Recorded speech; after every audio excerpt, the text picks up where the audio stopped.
As usual, we start our trip at the Royal Oak, the last of 5 pubs that once served the village. Here we have a acknowledgement that I've been using a particular set of music. We passed the defibrillator, one of 3 in the village, achieved by public subscription, and past Coronation Cottages, together with the magnificent oak tree in the garden, put there in order to commemorate the coronation of Edward VII. Past Sweetbriar Cottage attached to the pub, and a short distance up the road we come across Oaklands Court. This was once the village police station. Moving further up the street, we look back to see the work being done on the old girls' school. On past the fairly new houses associated with Ashley Croft, built in the 1990s. Then look across the road to 2 items of interest. One is the newest house built in the village, and the other one is the compound for the Severn Trent pumping station, which has caused a lot of bother for the village in years past. We move on past the entrance to Alley's Lane, another public footpath which we described in another video. Now we work our way along Wood Eaton Road.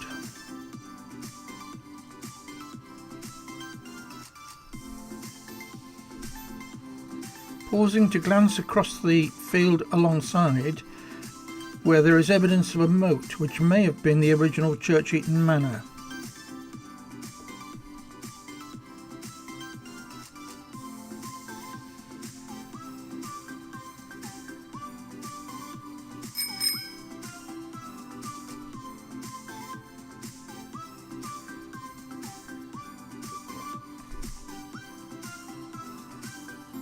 Right, we're now approaching Wood Eaton, which was another adjoining manor to Church Eaton Manor.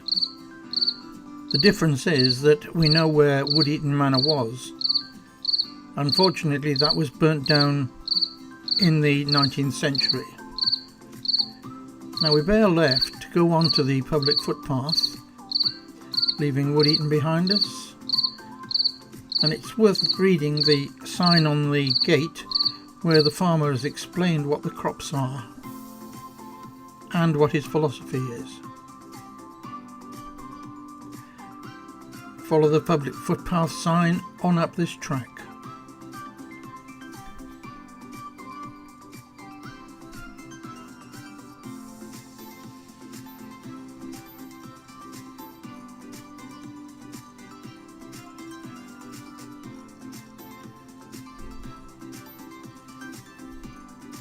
You may well notice that this substantial midden is along your right hand side.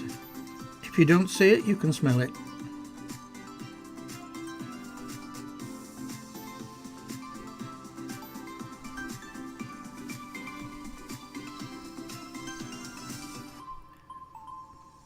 Past several fields, again full of crops, but make sure you keep out of them, because the last thing that the farmer wants is people disturbing the crops. Work your way on along the track.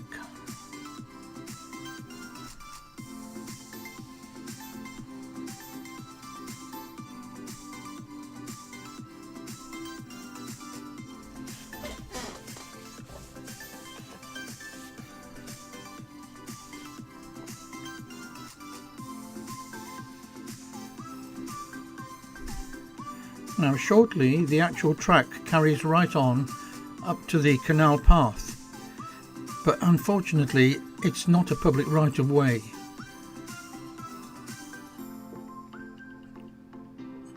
And recently the gate has been closed to prevent people trespassing. So we work our way to the left along the official public footpath.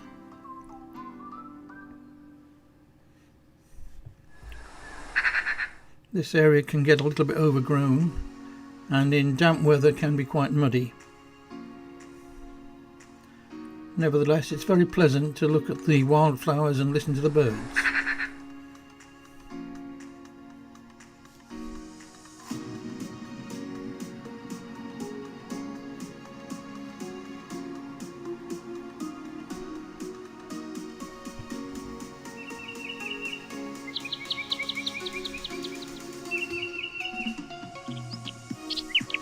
Carry on along the path until you get to the kissing gate.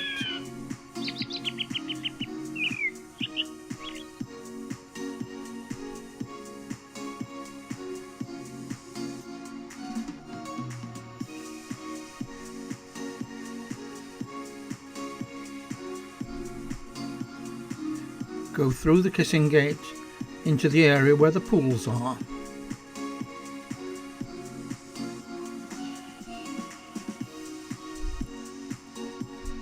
There are various small pools on the right hand side, but on the left is the main pool, and obviously it depends on the time of year what might be on it.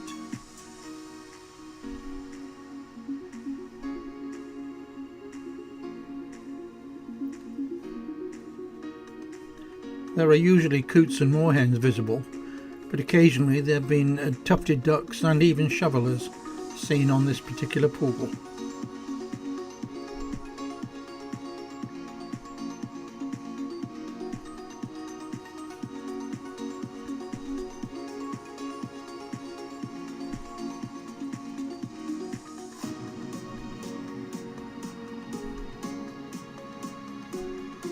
Right, we go on past the pools and step over the various obstructions like this tree trunk until we come to a stile which leads us into the next part of the journey.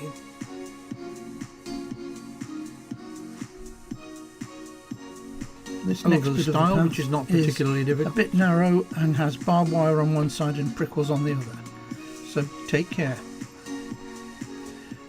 We then come on to an open field with views across towards High On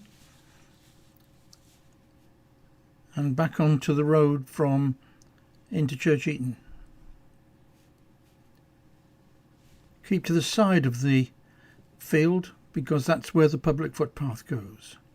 It actually joins the road at what was originally a stile but is nowadays a missing stile.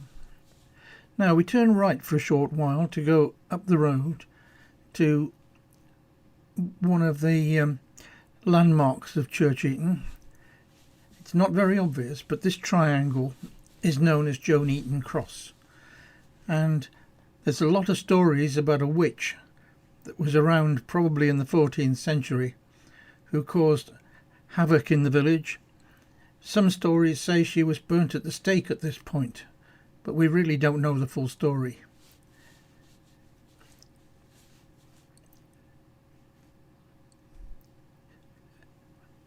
I have been informed that there was once a standing stone here, but there's no evidence now. If you decide to venture during the wet season, then this road past the entrance to the footpath is often flooded here. We walk on towards the village, noting the magnificent oak trees.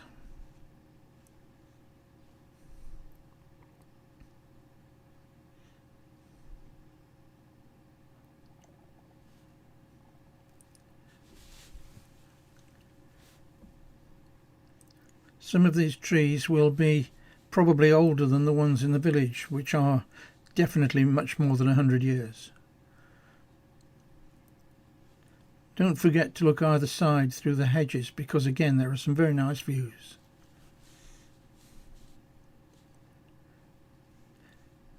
As we approach the village sign, it's worth a quick look at the sign itself, which was designed in the 2000s, and have a quick look through the gate nearby where you can see Wood Eaton, where we came from earlier.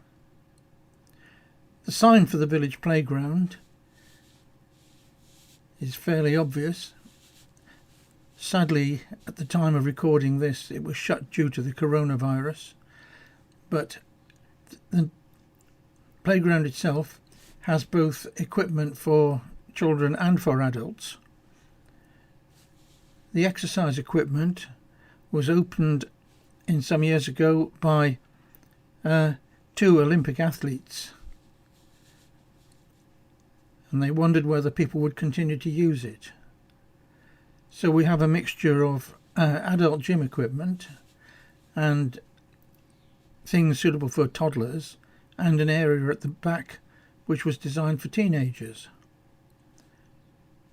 We progress into the village,